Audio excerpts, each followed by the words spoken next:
एक दिन बादशाह अकबर अपनी दाढ़ी बनवा रहे थे और दाढ़ी बना रहे थे कालू भयंकर, एक बूढ़े नाई। लेकिन कालू कोई साधारण नाई नहीं था। वह बादशाह के दिवंगत पिता के बहुत करीबी हुआ करते थे। मगर जैसे ही बादशाह के पिता का निधन हुआ, कालू की हैसियत महल में घट गई और बीरबल की इज्जत बढ़ गई। यही बात कालू भयंकर को बीरबल से ईर्ष्या करवाती थी। वो हमेशा बीरबल से छुटकारा पाने की चालें सोचता रहता था। जब उसने शेव पूरी की तो आईना उठाकर बादशाह को दिखाया, उनका चमकता चेहरा। वाह, बहुत खूब कालू जी। इतने साल बीत गए पर आपके हाथों की सफाई आज भी वैसी ही है। मुझे याद है, मेरे पिता तो तब तक दाढ़ी नहीं बनवाते थे जब तक आप महल नहीं लौटते थे। यह सुनते ही कालू के मन में एक चालाकी भरा विचार आया।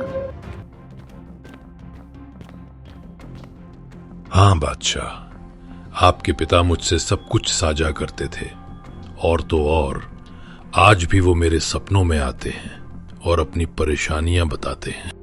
क्या? मेरे पिता को क्या परेशानी है? कोई बड़ी बात नहीं जहांपना, बस वो स्वर्ग में बहुत ऊब जाते हैं। अक्सर कहते हैं, काश वहां कोई होता जो उन्हें हंसा सके, मनोरंजन कर सके। यह सुनकर बादशाह का चेहरा उतर गया। कालू समझ गया, उसकी चाल काम कर रही है।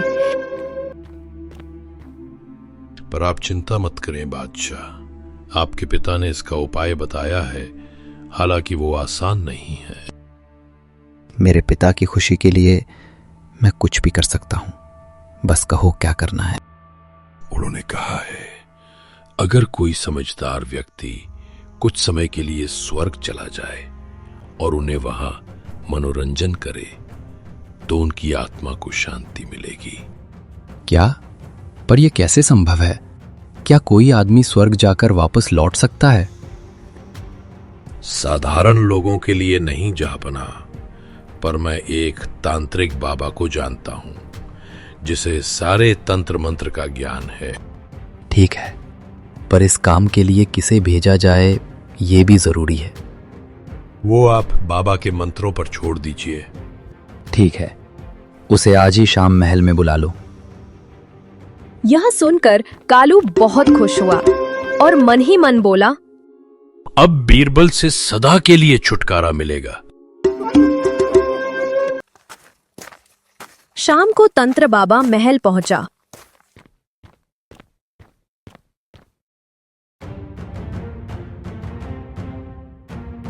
जय हो बादशाह अकबर।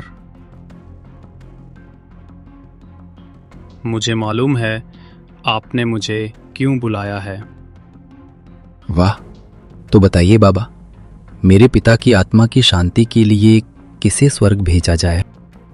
बाबा ने दाढ़ी सहलाते हुए कहा, ऐसे काम के लिए हमें एक बेहद बुद्धिमान व्यक्ति चाहिए, और यहां तो सिर्फ एक ही ऐसा व्यक्ति है। कौन? बीरबल। क्या? मुझे क्यों चुना गया? बादशाह भावुक हो गए, लेकिन जानते थे कि अगर कोई यह कार्य कर सकता है तो वह बीरबल ही है। बीरबल, क्या तुम मेरे पिता की आत्मा की शांति के लिए ये कार्य करोगे? बीरबल यह सुनकर स्तब्ध रह गए। उन्हें लगा यह कार्य तो जानलेवा है, लेकिन जहांपना की इच्छा ठुकराना भी असंभव था। तभी उनकी नजर बाबा की मूंछों पर पड़ी। एक ओर की मूंछ ढीली थी। बीरबल ने समझ लिया, यह कोई तांत्रिक नहीं बल्कि कालू भयंकर ही है। जहांपना, मैं स्वर्ग जाने के लिए तैयार हूं। बस कुछ तैयारी के लिए समय चाहिए। जरूर, तुम्हें 1 सप्ताह का समय दिया जाता है।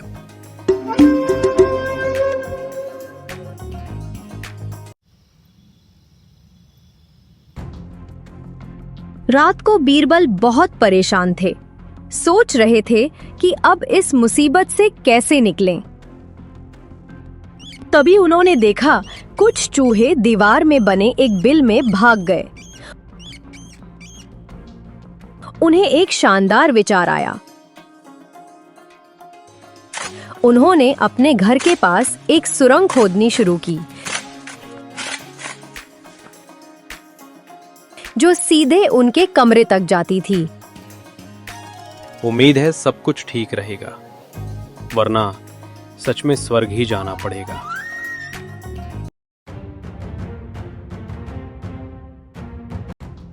जहांपना, मैं स्वर्ग जाने के लिए तैयार हूं।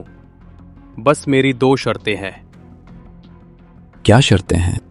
पहली, मुझे मेरे घर के पास ही दफनाया जाए, और दूसरी, मुझे जिंदा ही दफनाया जाए ताकि मैं जीवित अवस्था में स्वर्ग पहुंच सकूं और आपके पिता की सेवा कर सकूं। बादशाह को ये बात ठीक लगी और उन्होंने तारीख तय कर दी।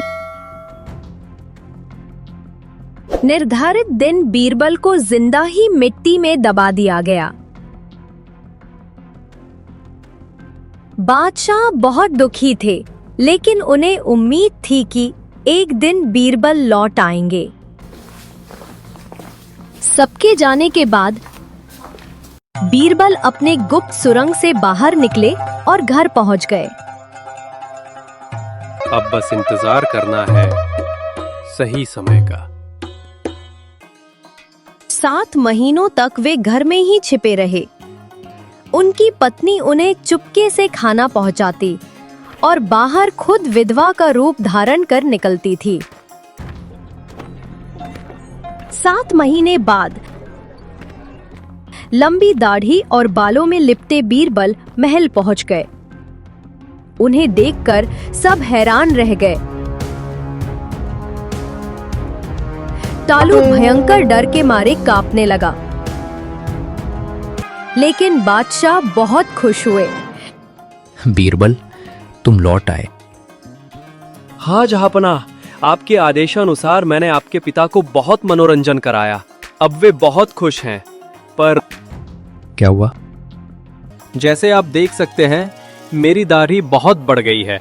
वैसी ही आपके पिता की भी हो गई है, क्योंकि स्वर्ग में कोई अच्छा नाई नहीं है और आपके पिता तो हमेशा कालू भयंकर से ही दाढ़ी बनवाते थे। इसलिए उन्होंने आदेश दिया है कालू भयंकर को भी स्वर्ग भेजा जाए।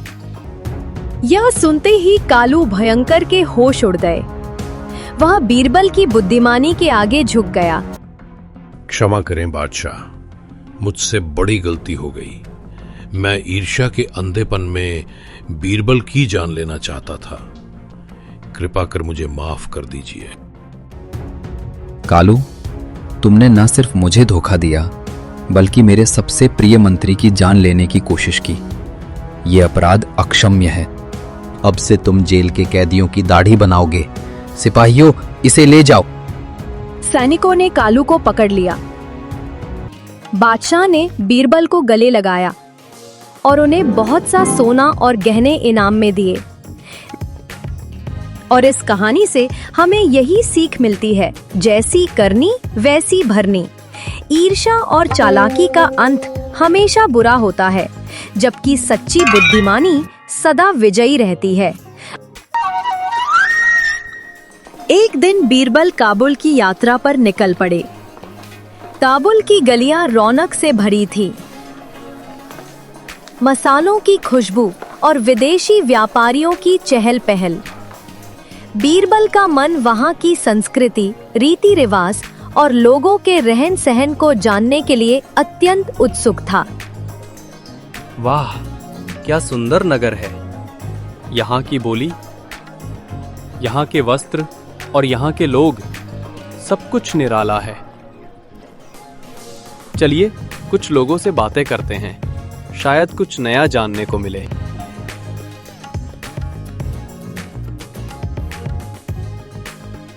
सलाम भाइयों, मैं एक यात्री हूँ। आप लोगों से कुछ प्रश्न पूछ सकता हूँ? जरूर, आप हमारे मेहमान हैं। बताइए, क्या जानना चाहते हैं? आपका व्यापार मुख्य रूप से किस वस्तु पर आधारित है? और यहाँ के लोग कौन सी भाषा बोलते हैं? हम रेशम, घोड़े और मसालों का व्यापार करते हैं। यहाँ की भाषा फारसी है, मगर कई लोग तुर्की और हिंदुस्तानी भी जानते हैं। बहुत रोचक। और आपके त्योहार कौन कौन से हैं? हम ईद और नवरोज बड़े धूमधाम से मनाते हैं। लेकिन अजनबी, तुम बहुत सवाल पूछ रहे हो। कहाँ से आए हो तुम? मैं हिंदुस्तान से आया हूँ। यात्रा का शौकीन हूँ। अलग अलग जगहों की संस्कृति जानना चाहता हूँ। हिंदुस्तान से? और इतने सवाल? कहीं ये कोई भेदिया तो नहीं? हाँ, शक तो मुझे भी यही लग रहा है। चलो, ये बात शहंशाह के दरबार तक पहुंचाते हैं। उधर ताबुल के शहंशाह को खबर मिली कि एक अजनबी व्यक्ति नगर में घूम घूम कर लोगों से सवाल कर रहा है।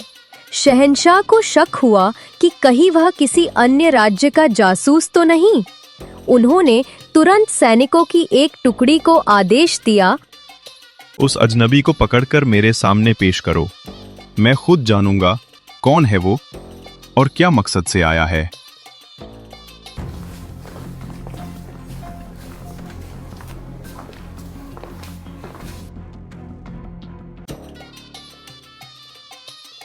हुजूर, ये वही व्यक्ति है जो लोगों से अजीब अजीब सवाल कर रहा था।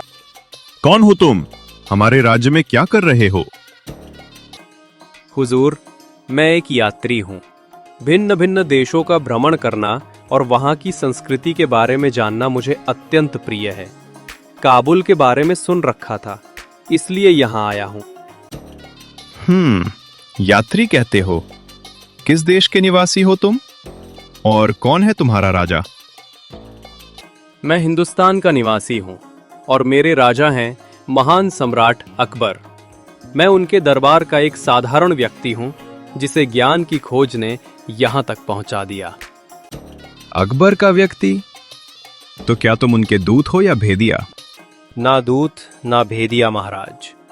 मैं केवल एक यात्री हूँ, ज्ञान का खोजी, जो मित्रता और सीख की भावना से यहाँ आया है। शहंशाह बीरबल की वाणी और शांति देखकर उलझन में पड़ गए। क्या यह व्यक्ति सच में एक यात्री है या अकबर का कोई गुप्त संदेशवाहक? दरबार में अगले पल जो हुआ वह इस कहानी का मोड़ बन गया। अच्छा, तो तुम अकबर के राज्य से आए हो। सुना है वो बहुत न्यायप्रिय और बुद्धिमान राजा हैं। अब मुझे एक सवाल का जवाब दो। अगर तुम्हें एक शब्द में हमारे और अकबर के बारे में कुछ कहना हो तो क्या कहोगे? दरबार में सन्नाटा छा गया। सभी लोग उत्सुकता से बीरबल की ओर देखने लगे। यह प्रश्न न केवल कठिन था बल्कि खतरनाक भी। एक गलत शब्द बीरबल की जान ले सकता था। हुजूर, आप पूर्णिमा के चांद हैं, जो अपनी रोशनी से सारे आसमान को भर देते हैं, और बादशाह अकबर दूज के चांद है, जिनकी रोशनी अभी चढ़ने की राह पर है। कुछ पल के लिए दरबार में सन्नाटा छा गया। फिर अचानक काबुल के शहंशाह के चेहरे पर मुस्कान फैल गई। वाह, क्या बात कही तुमने यात्री। तुमने ना किसी की बुराई की, ना किसी को छोटा कहा। तुम्हारी बुद्धि सच में प्रशंसनीय है। इसे तुरंत रिहा करो और हमारे खजाने से इसे हीरे जवाहरात देकर सम्मानित करो। शुक्रिया हुजूर, आपकी कृपा से आज मेरी यात्रा सफल हुई। और इस तरह बीरबल काबुल के दरबार से सम्मान और इनाम लेकर वापस हिंदुस्तान लौट पड़ा।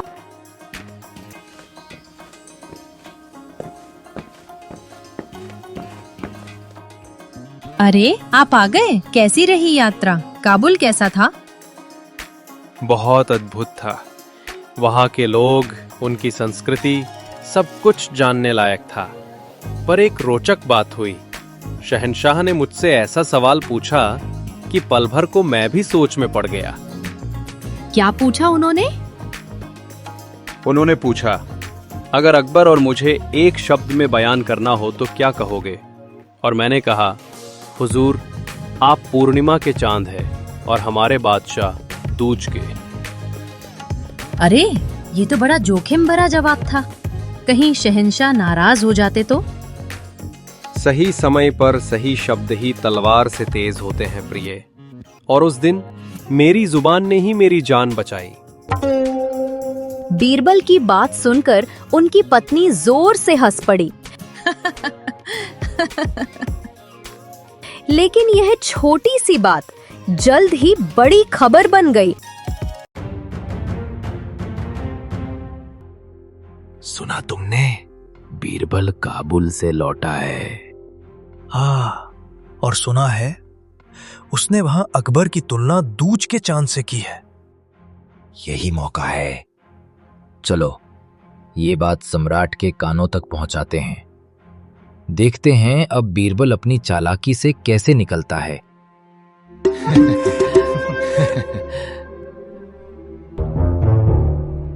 दरबार सजा हुआ है। अकबर अपने सिंहासन पर विराजमान है। ईर्ष्यालु दरबारी आदर पूर्वक झुककर अभिवादन करते हैं। कहो, क्या समाचार लाए हो? हजूर, हमें सुनने में आया है कि बीरबल काबुल गया था और वहां उसने काबुल के शहंशाह के सामने आपको दूज के चांद कहा। क्या? दूज का चांद और काबुल के शहंशाह को पूर्णिमा का चांद? जी हुजूर, यही कहा गया है। और सुना है शहंशाह ने उसे इनाम देकर विदा किया। बीरबल ने मुझे छोटा बताया। उसने मेरी तुलना आधे चांद से की।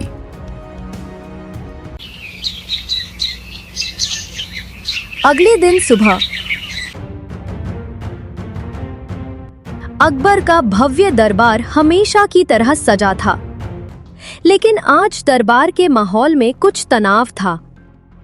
अकबर का चेहरा गंभीर था और बीरबल दरबार में प्रवेश करते ही ये भाप गया। देखो, अब बीरबल की बोलती बंद हो जाएगी। हाँ, आज उसकी बुद्धि का सूरज ढल जाएगा। आओ बीरबल, तुम्हारा स्वागत है, या कहूं काबुल के नए नवरत्न का स्वागत है। बीरबल झुककर आदर पूर्वक प्रणाम करते हैं। अकबर की मुस्कान के पीछे छिपे व्यंग को वो समझ चुका था। क्यों बीरबल, काबुल जाकर तो तुम काबुल के ही हो गए। वहां का शहंशाह तुम्हें पूर्णिमा का चांद लगता है और हम दूज के। तो फिर हमारे दरबार में क्या कर रहे हो? जिसकी बड़ाई करते हो उसके दरबार में जाकर रहो। दरबारियों की भीड़ में हल्की सी हंसी गूंज उठी। बीरबल ने चारों ओर देखा। सबकी आंखों में व्यंग था, लेकिन बीरबल का चेहरा शांत था। होठों पर हल्की मुस्कान थी। हुजूर, लगता है किसी ने मेरी बात आधी बताई है और अर्थ पूरा बदल गया है। कृपा कर पूरी बात सुन लीजिए, फिर जो निर्णय उचित लगे वो दीजिए। ठीक है बीरबल, कहो, सुनते हैं। तुम्हारे शब्दों में अब क्या जादू है? हुजूर, मैंने कहा था काबुल का शहंशाह पूर्णिमा का चांद है और आप दूज के। अब अर्थ सुनिए।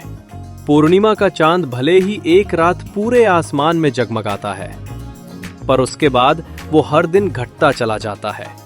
तीसरे दिन छोटा, चौथे दिन और छोटा, और आखिर अमावस्या की रात वो पूरी तरह अदृश्य हो जाता है। लेकिन दूज का चांद, वो छोटा जरूर होता है, पर हर दिन बढ़ता जाता है। उसकी रोशनी रोज और तेज होती है और कुछ ही दिनों में वो पूरे आकाश पर छा जाता है। इसलिए हुजूर, मैंने तो यही कहा था कि आपका साम्राज्य, आपकी महिमा, आपका पराक्रम हर दिन बढ़ता रहे। तो बताइए, मैंने बड़ाई किसकी की थी? पूर्णिमा की जो एक दिन चमकती है, या दूज की जो बढ़ती रहती है? दरबार में एक पल को सन्नाटा छा गया। फिर अकबर के चेहरे पर धीरे धीरे मुस्कान लौट आई। उनकी आंखों में गुस्से की जगह गर्व चमकने लगा। वाह बीरबल, तुम्हारी बातों में सचमुच चांदनी है। तुमने तो शब्दों से वो जादू किया है कि व्यंग्य भी प्रशंसा बन गया। हमेशा की तरह तुम्हारी बुद्धि ने फिर सबको पीछे छोड़ दिया। मुझे गर्व है कि मेरे दरबार में तुम्हारे जैसा रत्न है। और इस तरह बीरबल ने एक बार फिर साबित कर दिया कि सच्ची बुद्धि वो होती है जो हालात को नहीं, सोच को बदल दे।